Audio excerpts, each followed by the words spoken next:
미국에서 또다시 말도 안 되는 주장을 하고 있습니다. 현재 대한민국의 한국항공우주산업 카이가 미 해군 고등훈련기 사업에 참여할 여건이 안 된다는 주장인데요. 일각에서 한국이 훈련기 350대를 공급할 여력이 안 된다는 거짓 정보를 흘리고 있습니다. 현재 카이가 차세대 전투기 KF-21의 양산에 신경 쓰느라 미 해군 고등훈련기를 생산하기에 버거워하고 있다는 것인데, 이를 자세히 살펴보면 그들이 주장하는 주요 내용이 말도 안 되는 황당한 주장임을 알 수 있는데요.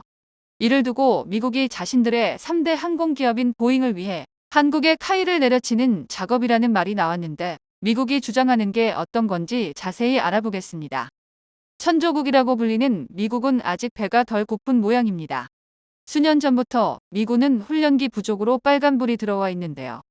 여전히 과거의 영광에 사로잡혀 한국을 상대로 갑질을 하고 있습니다. 최근 미국 내에서는 한국이 350대에 달하는 고등 훈련기를 공급할 능력이 없다는 어이없는 비판이 제기되고 있습니다. KF-21 보라매의 양산을 진행 중인 카이가 대규모 프로젝트를 2개나 병행하는 것은 버겁다는 것인데요. 그러나 이러한 비판은 다소 과장된 면이 있습니다. 한국의 항공기 생산 능력은 이미 여러 프로젝트를 성공적으로 완료한 이력이 있으며, 전략 미국에서 생산될 예정인 T-50의 경우 생산시설이 미국 내에 구축될 것이기 때문에 카이의 국내 생산 부담과 무관한 문제인데요. 이는 한국이 프로젝트를 성공적으로 수행할 수 있는 중요한 근거가 될 수 있습니다. 실제로 T-50A는 전략 미국 내 생산이 예정되어 있으며, 이는 자국 생산 원칙이 미국 요구를 충실히 따르는 중요한 경쟁력 중 하나인데요. 록히드 마틴은 미국에서 대규모 생산 라인을 구축할 충분한 시간과 자본을 보유하고 있으며, 이는 TF-50의 생산에 있어 중요한 이점을 제공합니다. 이로 인해 한국은 기술력과 생산 능력을 동시에 확보한 상태에서 미 해군 고등훈련기 사업에 더욱 유리한 위치를 점하고 있다는 평가를 받을 수 있습니다. 미국 내에서의 자국 생산은 미국 정부로부터 긍정적인 평가를 받을 수 있으며, 카이와 록히드 마틴의 협력은 미국 방산계에서 강력한 신뢰성을 구축하는 데 기여할 것입니다. 결과적으로 미국은 고등훈련기 사업의 사업자 선정을 2년이나 미루면서 대규모 적자를 보고 있는 보잉에 또 한 번의 회생 기회를 주었는데요. 하지만 보잉의 T-7A의 문제점은 쉽게 해결될 문제가 아닙니다. T-7A는 초기 개발 단계에서부터 문제가 지속해서 터지고 있으며, 특히 시스템 통합 및 항공기제와 관련 소프트웨어 문제가 계속 불거지고 있습니다.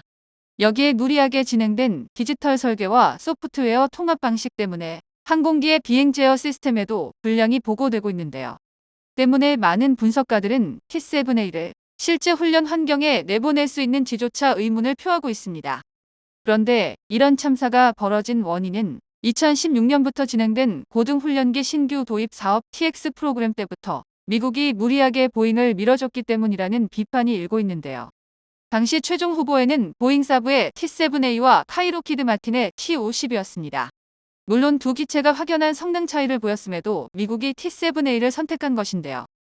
미국은 처음 시작부터 가격을 중요하게 생각했기 때문입니다. 세계에서 가장 비싼 전투기를 가장 많이 보유한 미국은 비용 효율성을 따져볼 수밖에 없는데요. 미군이 보유한 전술기 중 가장 저렴한 축에 속하는 F-16조차도 이미 4,600대 이상 생산됐으며, 여전히 도입 가격이 1천억 원에 육박합니다.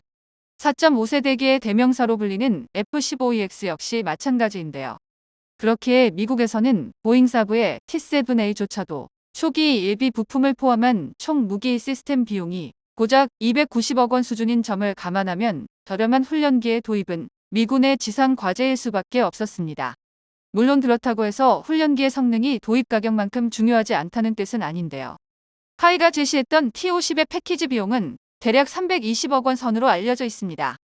T-7A 대비 대략 10% 비쌌던 가격이 발목을 잡았지만, 성능 측면에선 T-7A와 비교할 바가 아닙니다.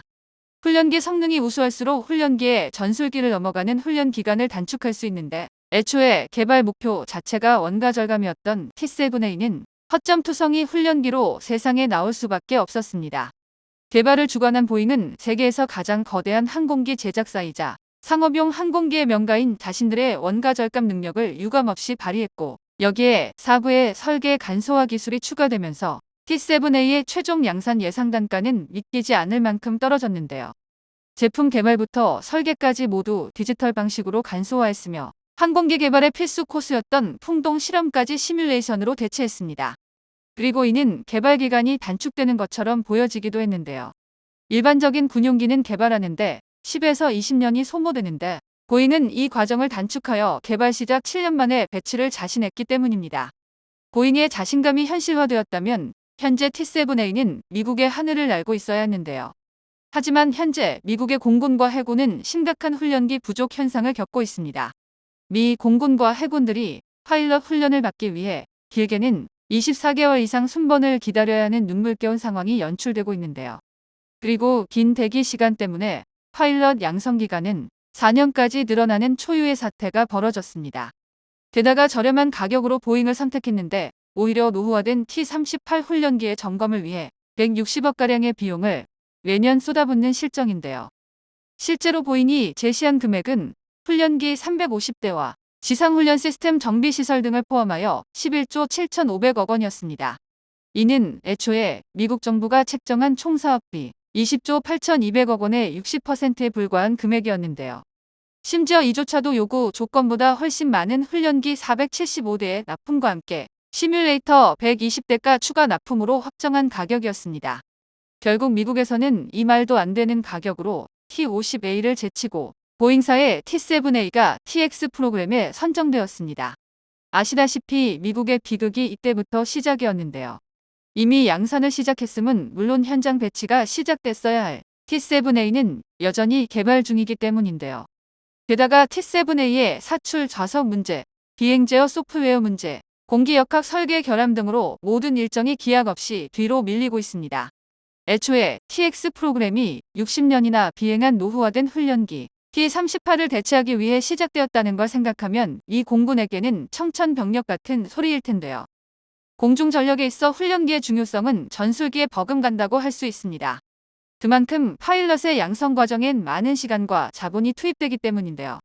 여기에 충분한 수량의 훈련기가 뒷받침되지 않는다면 전투효율은 급감할 수밖에 없습니다. 미국의 이러한 주장은 오히려 한국에게 유리하게 적용된다고 보여지고 있습니다. 대규모 프로젝트의 마감 시한이 정해지면서 불확실성이 해소되었다는 건데 한국의 방산 기술력은 이미 전 세계적으로 인정받고 있으며 T-50이라는 플랫폼으로 보잉의 T-7A와는 비교할 수 없는 안정성을 제공하는데요. 카이는 미군과 오랜 협력 경험을 바탕으로 미국 시장에서 강력한 신뢰를 구축하고 있으며 이는 이번 프로젝트에서도 중요한 경쟁 요소로 작용할 것입니다. 카이는 국내에서는 KF-21 프로젝트를 마무리 짓고 미국 현지에서는 록히드 마틴과 협력해 미국 내 생산체제를 완벽하게 구축할 준비가 되었기 때문입니다. 힘든 도전을 하고 있는 대한민국의 카이는 이를 통해 한 단계 더 성장할 것입니다. 정보가 도움되셨다면 구독과 좋아요 부탁드립니다. 이상 시스코크입니다.